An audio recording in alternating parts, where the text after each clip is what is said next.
right, good morning, everyone. Welcome to another episode of vCIO Perspectives. We've got a special guest today, Thomas El-Khatib from Craina Consulting. Our topic of the day is centered around the Center for Internet Security, CIS Controls, how most organizations can prevent the majority of common cyber attacks by implementing those first 5 controls that CIS provides, as well as what are some of the frameworks and opportunities for cyber readiness and resilience with the right partner. We want to make sure that you can come away with a list of preparedness activities to arm yourselves when cyber incidents do occur. And we want to talk a little bit about NIST audits and assessments and how they're not one size fits all. So welcome again, Thomas. Thanks for joining me. All right, thanks, Ray. Good to be here. So Thomas, it's Cybersecurity Awareness Month. I'm sure people are getting hammered with a million different messages that are scaring them. So, why not fall into suit and share our own statistics? These ones have been tried and true. They're from a Business Edge study from a while back. And one of the ones that I feel like I hear day in and day out when talking with other executives is around confidential information. This statistic's a little alarming. 50% of employees take confidential corporate information with them after they leave. In my world, as a IT managed services provider, we call this onboarding and offboarding 101. Is this statistic surprise you at all in your experience? I mean, it's definitely a shock every time you see the fact that it's in that 50% range. But no, unfortunately, it's not surprising. Just how people do inboard and out offboard organizations, and just the hygiene of things that are taken before they're able to leave, and technology that kind of goes in and out. But we'll get into more of that detail here I got to ask you, I mean, I think I got to hope that thumb drives are a thing of the past, right? This is probably how I would have taken my confidential information if I had left an organization. What are the methods, or how do people currently take confidential corporate information these days? I mean, yeah, thumb drives, they do still circulate. People definitely still use external drives. And if you're not locking those things down, then that's definitely still an avenue. But I mean, why use a physical drive if you can access cloud resources from the office? People tend to throw stuff on Google Drives and things like that. Yeah. Emailing documents to their personal accounts. Now you got them on Right. smartphones and on home laptops, and on email servers that you have no idea what kind of security controls are in place. So. Sure. Okay. So I think we've all been inundated with understanding how data gets lost. If it's not a breach from a vendor that we all use on our personal lives, but I'm sure this number continues to escalate at a more rapid pace than when this was first reported.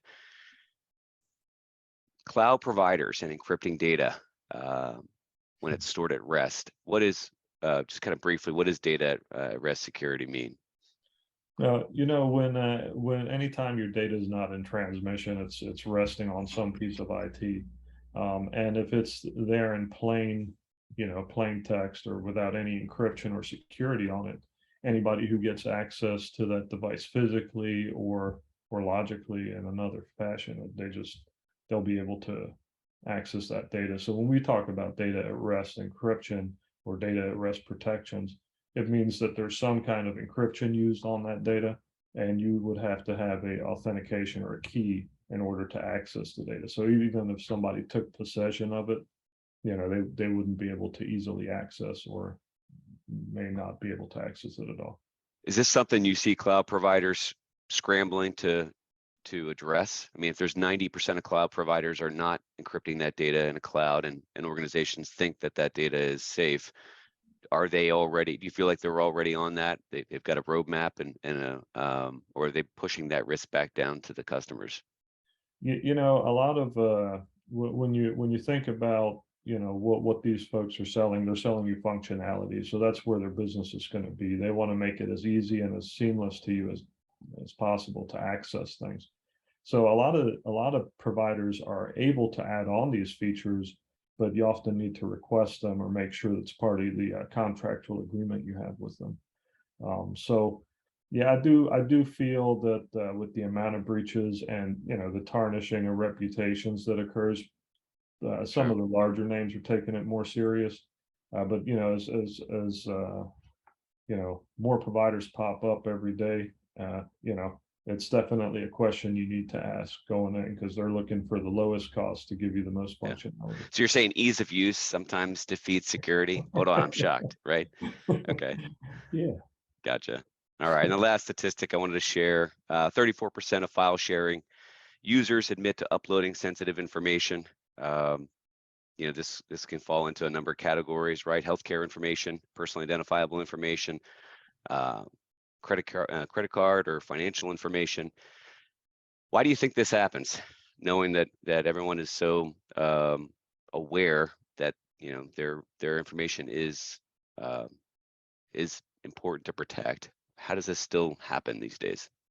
Sure. I mean, not gonna say just ease of use, but I think it's, you know, just think, during tax season. All right, you got accountants that want to do your taxes, and if they don't have a secure site share or a secure site in order to have you upload your sensitive information there, what do most people end up doing? They end up emailing it.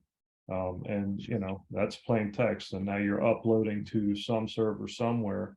Yeah, and that's just one of many examples. Think of all the things we text. Your kids Yeah, are asking about a password they need to get into the iTunes account, and you know you text them the sure. information in plain text, right? So Right. How much do you think of this as apathy? Right. At this point, we've all had our information exposed in one way, shape, or form, right? We've all had our accounts taken over by somebody, and we've had to tell our Facebook friends, this isn't me. We've all got letters in the mail telling us that we can get a year of, identity protection because our credit card or the store we shopped at has been breached, and they want to be safe and sorry. Is there a percentage of this you feel like is just, you know what, my information is out there? I got insurance. I have an IT company. I can just change all my passwords. Is that part of this? I definitely believe so. I think that's a really good point, because I mean, we are inundated with these breaches, and now something to take away to kind of help us bring that back into perspective is when you get that letter from a company that says there was a breach, they have to inform you, right? It doesn't mean that your information necessarily is being misused or was compromised. They may not have a clear idea as to what pieces of data were lost, so they have to inform you. So we get inundated. So Sure. if we start to take that security or that privacy for granted, I'm with you. There's definitely an aspect there, but if we start to take that for granted, that's kind of what some of these organizations push for. How often do you hear the comment of, if you have, why do you care if you have nothing to hide, kind of concept? Sure. And I think that applies with data as well. It's already out there, so why should I care about its privacy? Good point. So we mentioned before, CIS Controls Center for Internet Security. It's a set of controls, right? A set of rules and regulations or guidelines that we should say, right? Mhm. That have been in existence for some time. I don't want to date us to tell us how long they've been in existence. I know that they change a little bit here and there from time Yep. to time. But the goal, right, is to provide a set of guidelines and instruction that we can all rally around. By we, I mean organizations that have a responsibility to protect their employees' families, their intellectual capital, their company's information, and their stakeholders' information. So let's dive right into some of these first 5 CIS security controls. We're going to dive a little bit deeper into these, Yep. but why don't you walk us through a few of these at a high level? Sure, absolutely. And so, something to keep in mind as we talk about these CIS controls. The great benefit we have from these is they are prioritized, right?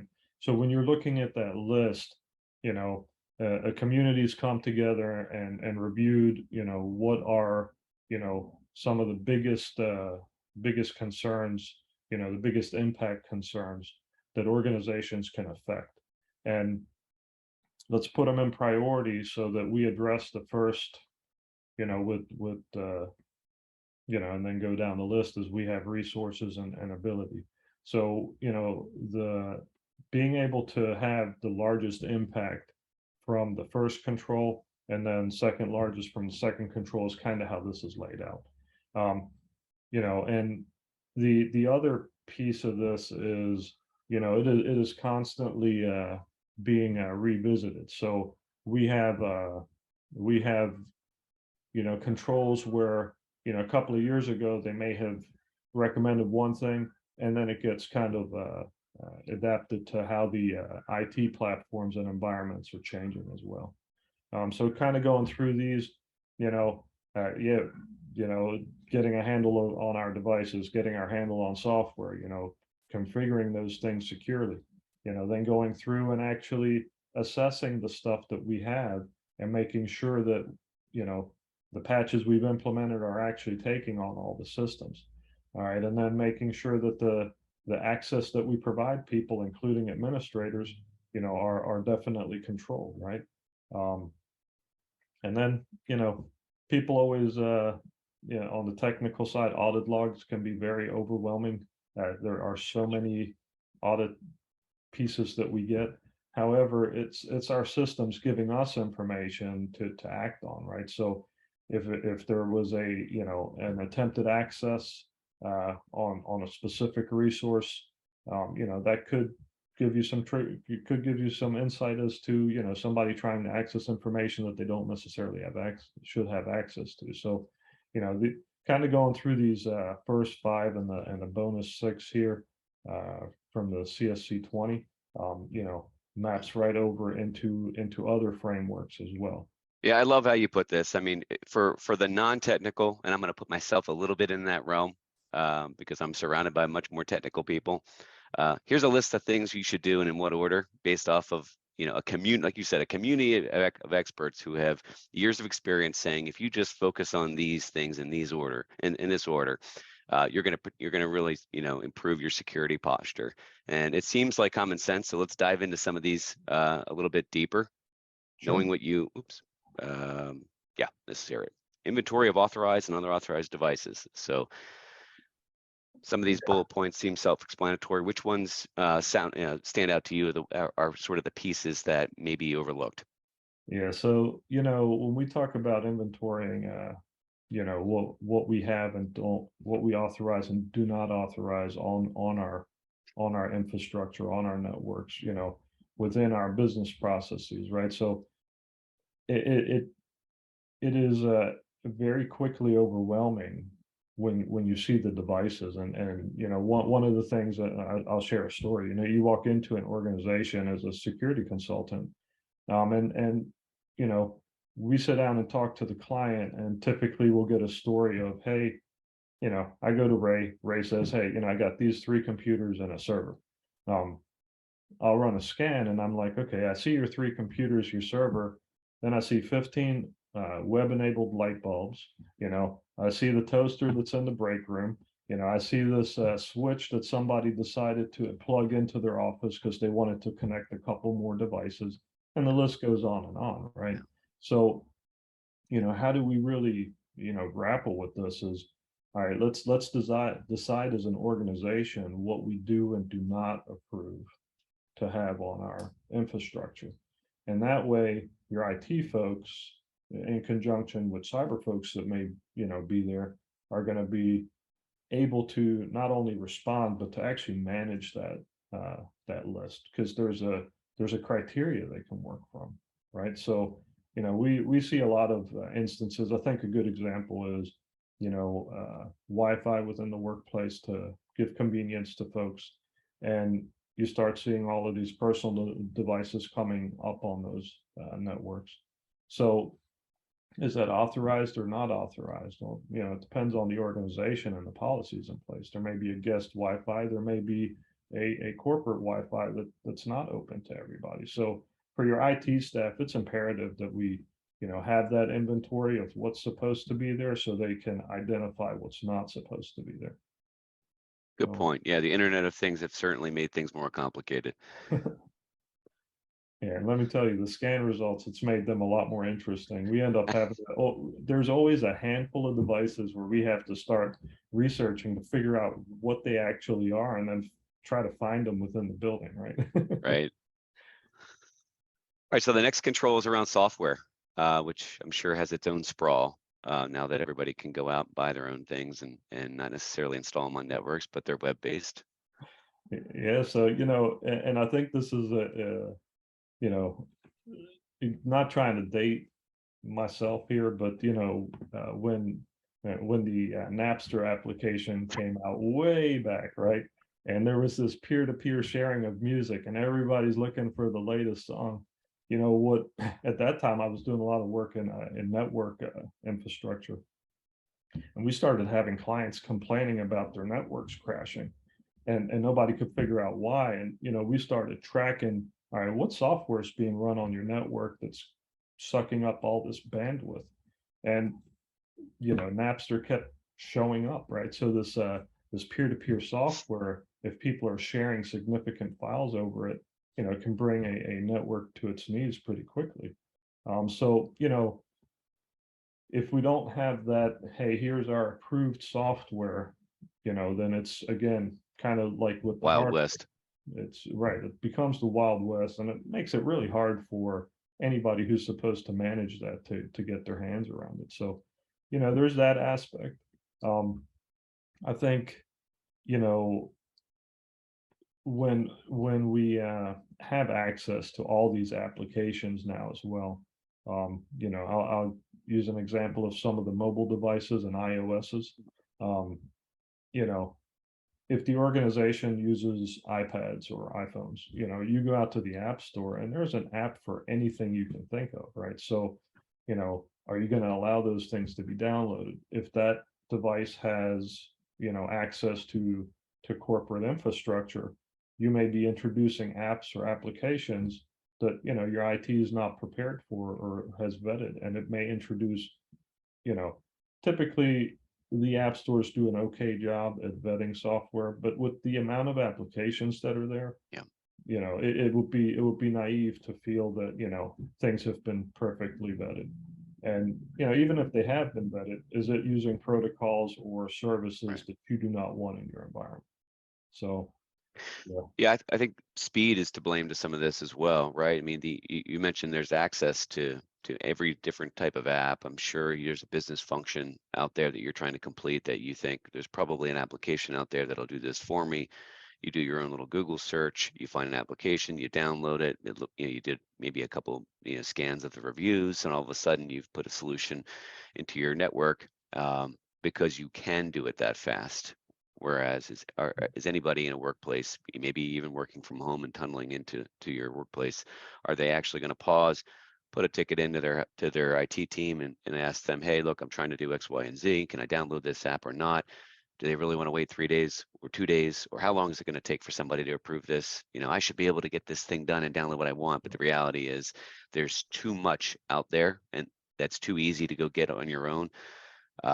But there's also too much at risk, right? You download a software application that maybe not from the authorized provider, or maybe they're made to look like an authorized provider, or maybe it disrupts some other type of application that's going on in an organization, and then you have to face you have to face sort of the walk of shame to be the one that provided this this opportunity for malware or for data corruption or another cyber incident. So speed of working, I think we're all used to doing it on our own, but Right.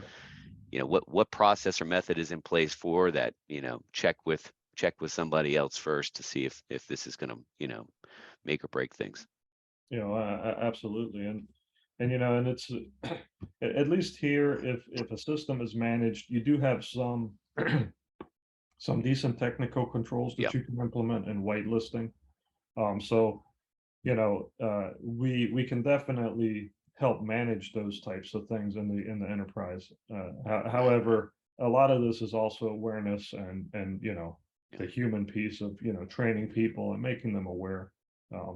But letting them know what the authorized options are is definitely a really good start.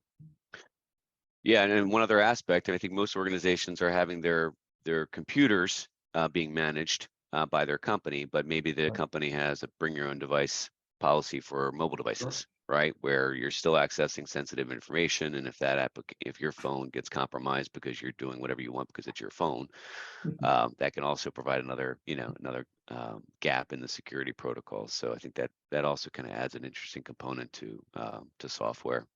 Oh yeah, absolutely, absolutely. So what does secure configurations mean in English? In English. All right. So that's tricky now. Actually, it is actually pretty straightforward, right? So as we were talking earlier, you know, the most of the software vendors out there, they're really trying to provide a uh, a good product for the best cost. And in doing that, a lot of times the systems come out of the box, with all services wide open, right? Because they want to maximize what what functionality in that software the user can leverage, how easily it installs, and those types of things. Now, the challenge we have from a security standpoint is, it may have a default password or no password, for example. All right. You know, these different applications, they come with all kinds of capabilities. So if you, for example, install let's talk about a web server, for example, there are going to be a lot of services that you really are not going to intend to use. So why leave those doors open for somebody to exploit that system? Let's go through and shut those things down. And then, you know, when we get software, sometimes it has additional software embedded that is not really necessary. Some of it is more of an adware slash spyware, whatever you want to call it, bloatware, and it just, it just eats up computing resources and introduces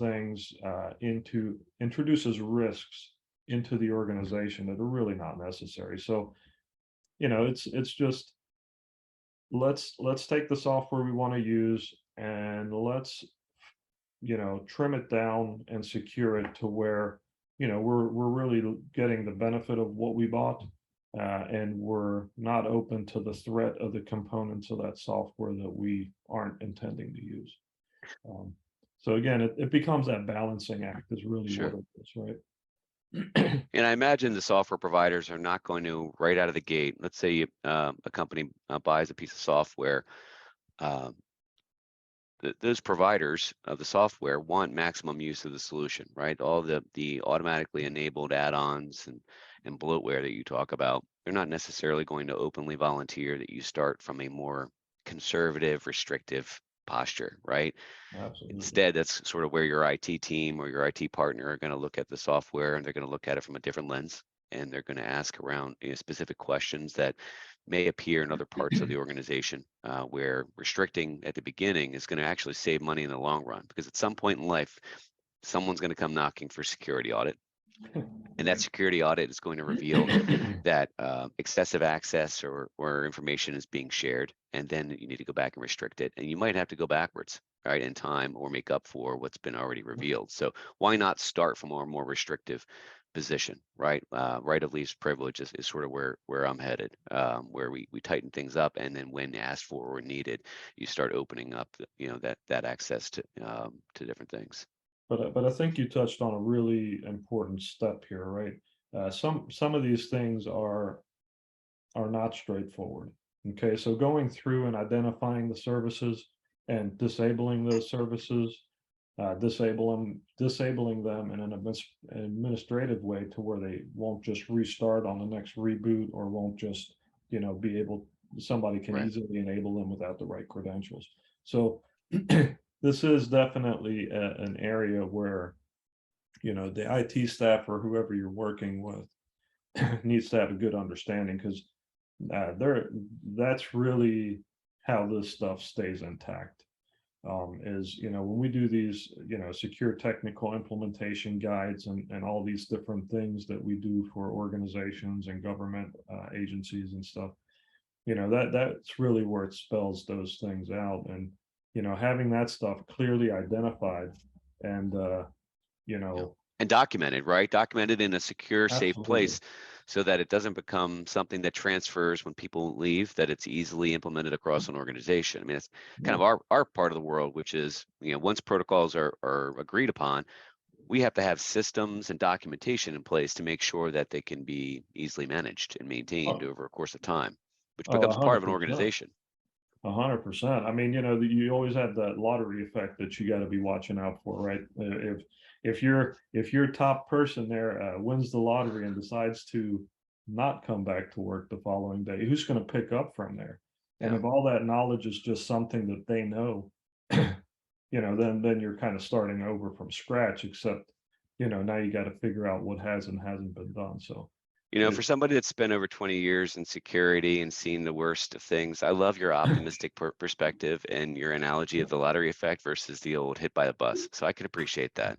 I yeah, like that's how people aren't getting hit by buses anymore. Lottery is much better. All right, so let's talk about one that's probably more near and dear to us as an IT managed service provider: continuous assessments and compliance. Talk a little bit about, what are the key points here? Oh yeah, so there are so many stories I could tell about this slide, right? So, the bottom line is patch, patch, patch, right? The patches come out for a reason. The software vendors, hardware vendors, they're not putting these things out because they got extra resources that they want to occupy. They're putting this stuff out because something threatening enough, either a software bug or a hardware issue, um, could be just security related, could be functionality of what the software does. They saw that there is a big enough risk that they're going to put resources on it to develop a patch, to develop a piece of software to fix the existing application. And I mean, and that's not a small effort, right? I mean, it takes a lot of work to retroactively go in and fix software and and patch bugs without breaking functionality, or do security fixes without breaking functionality. So when these patches come out, it is definitely a you know a notice to the community, the user community of those applications and hardware, that something significant enough has happened and we should take that serious, right? Now, the problem is there's so much software and there are Yeah. so many bugs, because, software is like witchcraft, right? It just magically Yeah. works. And sometimes even the developers of that software can't really tell you 100% how it works, you know, Yeah. and how it continues to work so well. But bottom line is when patches come out, test them if you have IT infrastructure, make sure they don't break things, and then push them out to your resources so that you're patched. The stories I can tell you about, the slide here is most major hacks that you hear about in the news. All right. Um, there's old ones like older ones like Equifax. um the Equifax breach, that was basically a missing patch on a Apache server, um is what a lot of it got kind of boiled down to after assessments. So there was a server or a set of servers and they were missing a patch within a web service capability, and that capability was then exploited and allowed people to have access to it and do what they were going to do. you know another like great example of some of the missing patches and being taken advantage of. There's Lapis. These cyber gangs are a big thing, Oh right? yeah. So Yeah. if you haven't heard of Lapis, it's interesting reading. These folks will basically try to threaten the integrity of organizations and put out stuff on social media and different platforms showing that they had access to systems, Wow. and then they start extorting you for money, right? And then that's how they stay in their business. But a lot of what they do is really based on, we're going to evaluate and then we're going to look and see what patches you haven't applied okay, or we're going to send phishing emails. They're very Right. basic attacks that Yeah. these folks are using, right? And they are very successful by doing this stuff, so the first thing I'd say is patch, the reading these advisories when they come out. But also, the continuous vulnerability assessment piece of this is really, do you have some kind of a tool, okay, that can scan your infrastructure and tell you that, hey, you have 10 Windows 10 boxes and they're all missing these patches. And that way your IT staff actually has an opportunity to go in and remediate these low-hanging fruit, these easy fixes, right? The patches are available, they just need to be put on the right machines. But if you're not running those scans, there's a chance you may not be seeing any of that. Sure. So, you know, Do you find the most, I mean, there's probably a number of ways why systems can go unpatched, and I don't want to, go continue to beat a dead horse here, but if you were to say that unpatched systems are either known and purposely not patched because maybe someone has made the decision that it's going to break some other proprietary or maybe antiquated software solutions out there, or is it they didn't even know that that patch existed and they didn't know to fill it? Like where, if you were to split them in two piles, I know there's probably five reasons why you would find unpatched systems. Is it because you knew it and you did not patch it on purpose because there was other reasons, or you didn't even know it? Where would you put the majority? so I would that depends on the environment, right? But Okay. I would Well, so for definitely small businesses, right? So let's say it's a 50-person architecture firm or a CPA firm. I would say it's about a 70-30 split with just not knowing that those Okay. patches need to be implemented. Because, you get a lot of smaller organizations and, they'll have, did some work with a real estate company a while back. And, they had agents that had laptops and these laptops did not check in very often. So the Mhm. administrators just did not know that some of these systems were not getting the patches. Now, Okay. the administrators, they had one guy who did part-time work to try to Right. help out, Right. so Right. they didn't have a serious IT staff there, which, is it's challenging, right? Sure. So I think just not knowing is probably the biggest offender.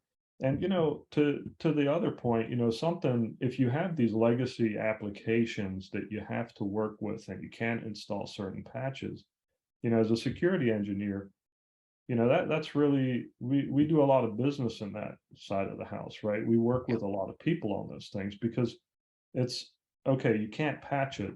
If we understand what the risk is, all right, let's put these mitigations in place and let's reduce that risk surface, right? Let's reduce that attack surface. So you may have this vulnerability, but if we Right. configure other things around it, we can reduce the impact of that. So, we can manage some of those risks, but you got to know Right. that they're there first, right? Yeah.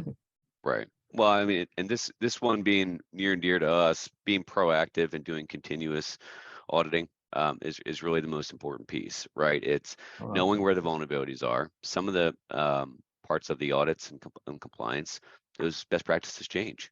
They Yeah, change monthly, and so we're of a mind and experience where doing one of these once a month, or I'm sorry, once a year, is never going to keep you within a normal range of security and risk. And you're also losing sight of productivity, right? If you're not continuously auditing and then assessing the issues that come into an organization by end users every month and associating those issues to the best practices that you're not compliant to, really from an organizational perspective, you can't use technology and this continuous improvement model to really continuously improve your staff's availability to work, your staff's productivity. You have no red flag mechanism to determine where there's training gaps.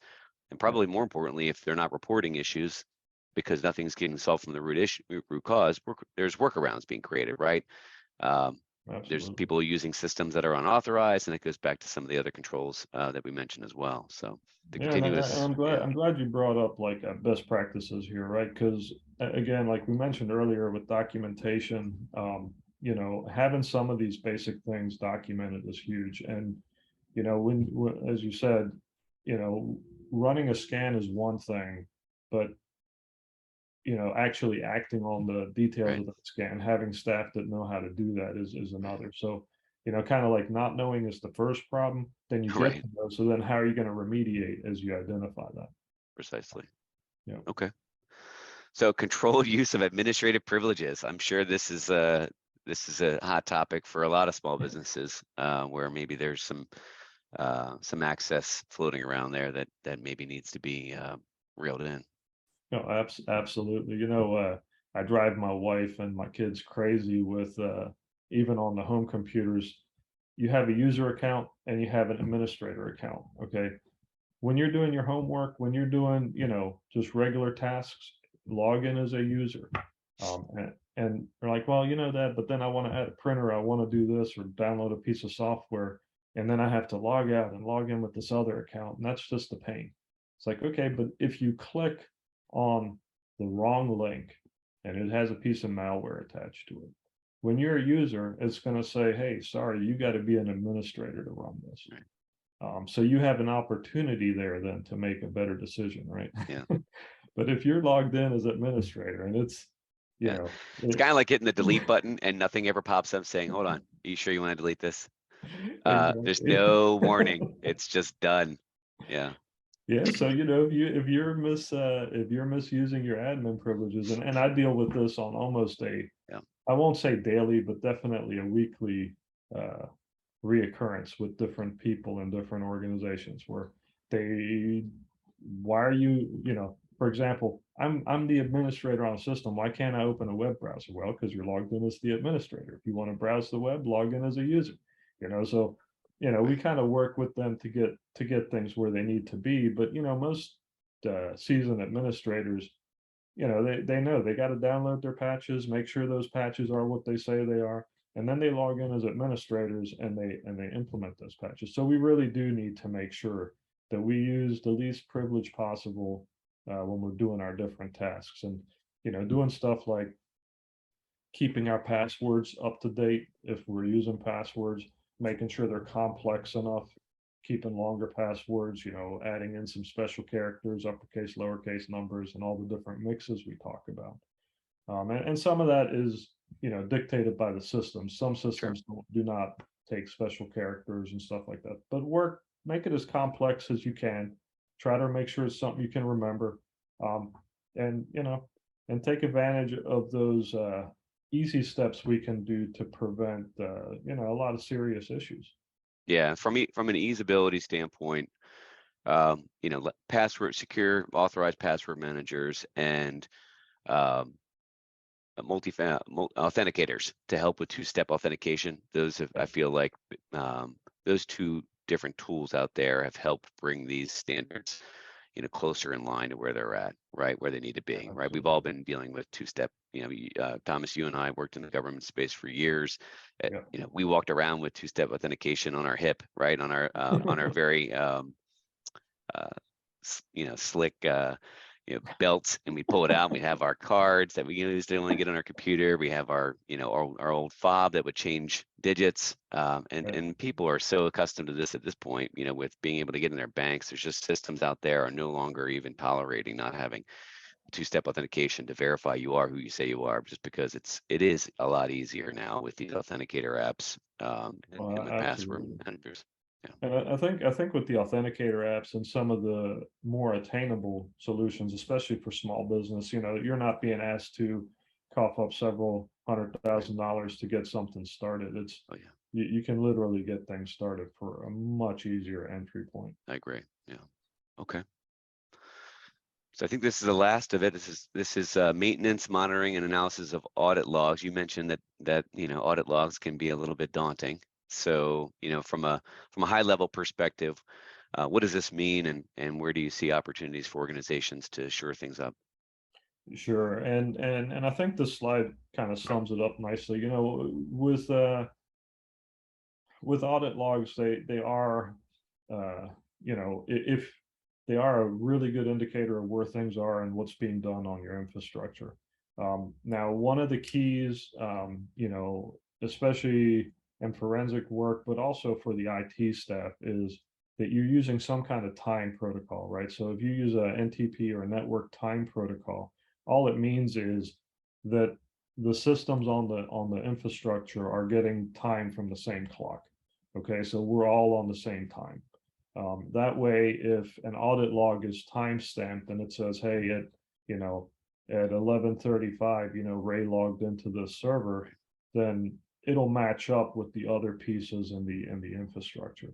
Otherwise, things can get a little disjointed, right? Because if the time on the server doesn't match with the time on the clients, some applications will have hardship with that anyway now, but when you go back and try to look at those logs, it can really make it hard to figure out what was going on. So making sure that we got NTP going, and then making sure that we have some kind of predetermined criteria. Let's sit down and talk.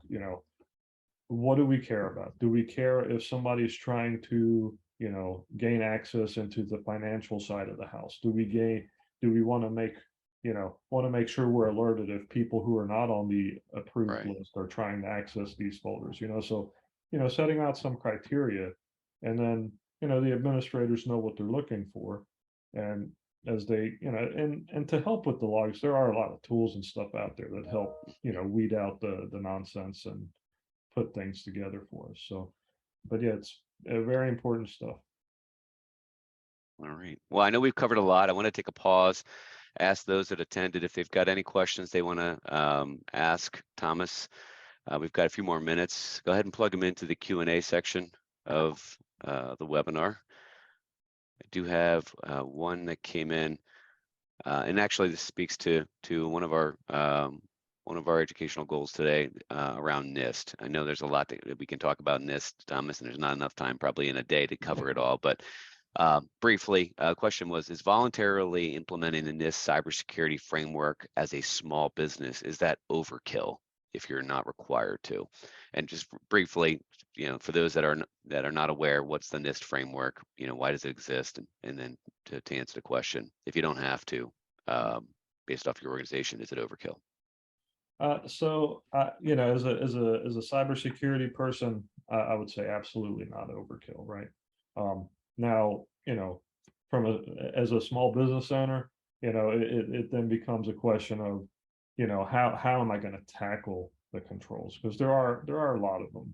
So, this is where, the CIS 18 is a really nice start, because these things do map into each other, right? So when we go through the CIS controls, we're already answering a lot of the NIST framework. Now, the beauty of the CIS 18, like we said earlier on, it is prioritized.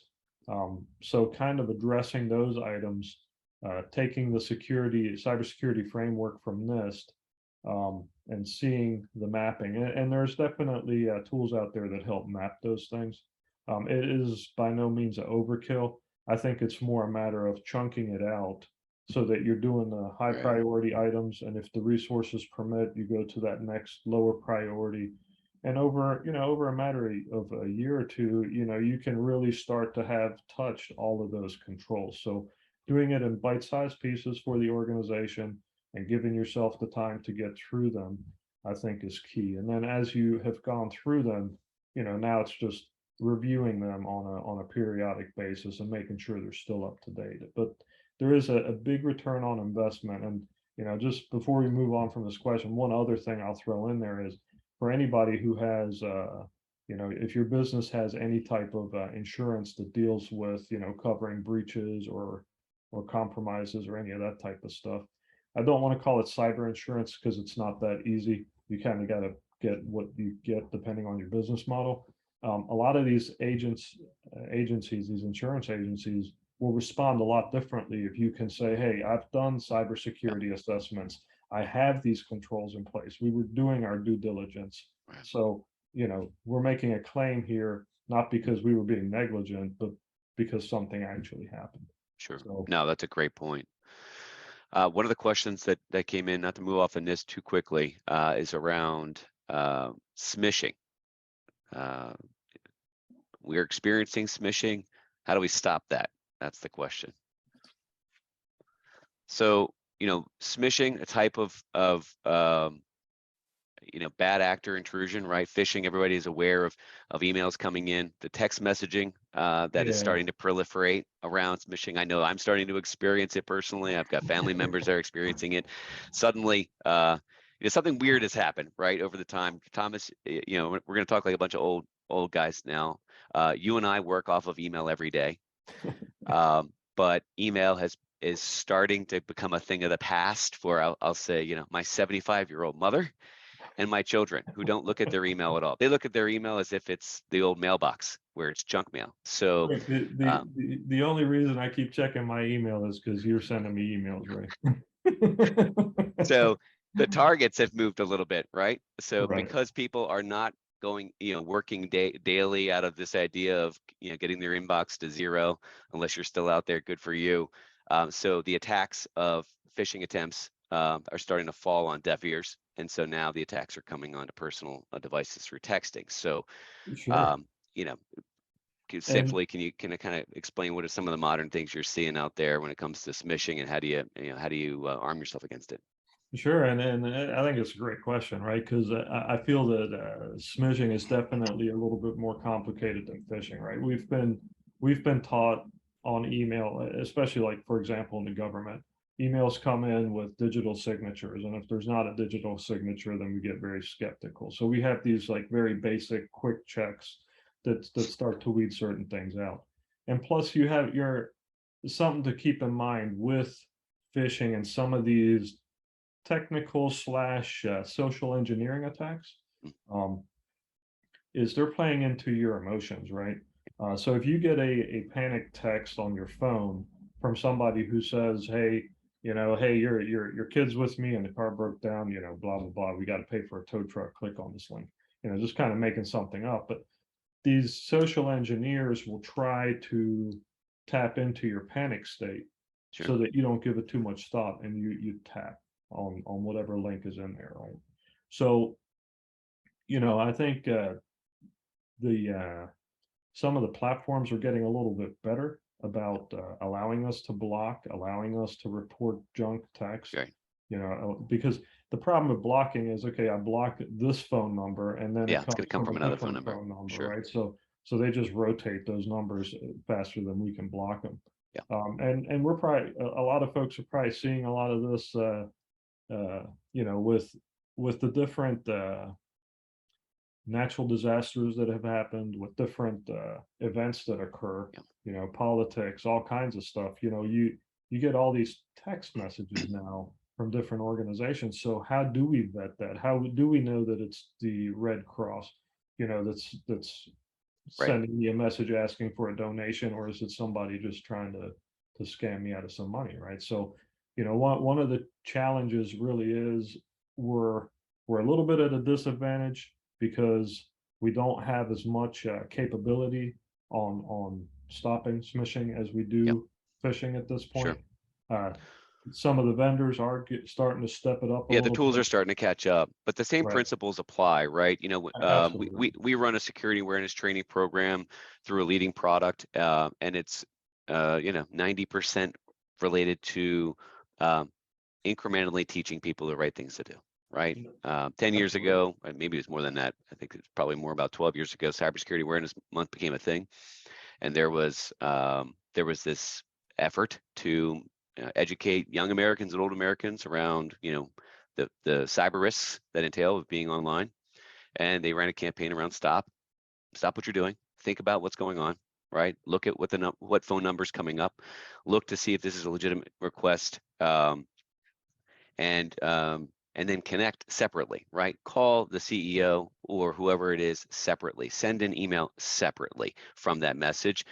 I heard one of a great piece of advice: be rude, right? Be rude up front, Absolutely. because that's probably going to be your good next step. And it's unfortunate to say that the tools are a little bit behind on the smishing side of things, but educating your staff and your folks to just be more aware of what the latest trends are. And like you said, more information is out there. They're going to find your CEO or executive's name online on an article, right? They're going to through social engineering, they can find information on Facebook about you and them, and they can put together, I've seen very sophisticated text messages that name VIPs that include software solutions that we use because we've blogged about them, or that organization has written articles around them, and had very clear, simple requests that don't include typos, that don't include weird beginnings and ends to their messages, that even closely mirror the phone number, right? Comes from the same area code, maybe a digit or two off. But at the end of the day, it's really around awareness. We're always going to be behind as a population. We're always going to be behind the latest and greatest cyber attacks. It's just around being diligent, vigilant, and being a little skeptical. Well, I would say a little. Be skeptical, and Right. rude up front, and connect a different way. Yeah, So I think that's the best approach. I agree with you. another question that came in around, a little bit about around frameworks. We mentioned the NIST framework. Is there a particular framework that's better than others? We've got the CIS 18 controls, we've got the NIST framework, we've got the risk management framework. Which framework's better than others, and what can you kind of share in your experience? Sure. So the thing about framework is some of it is going to be relevant depending on the business sector you're in, who you're doing business with, what type of work you're doing.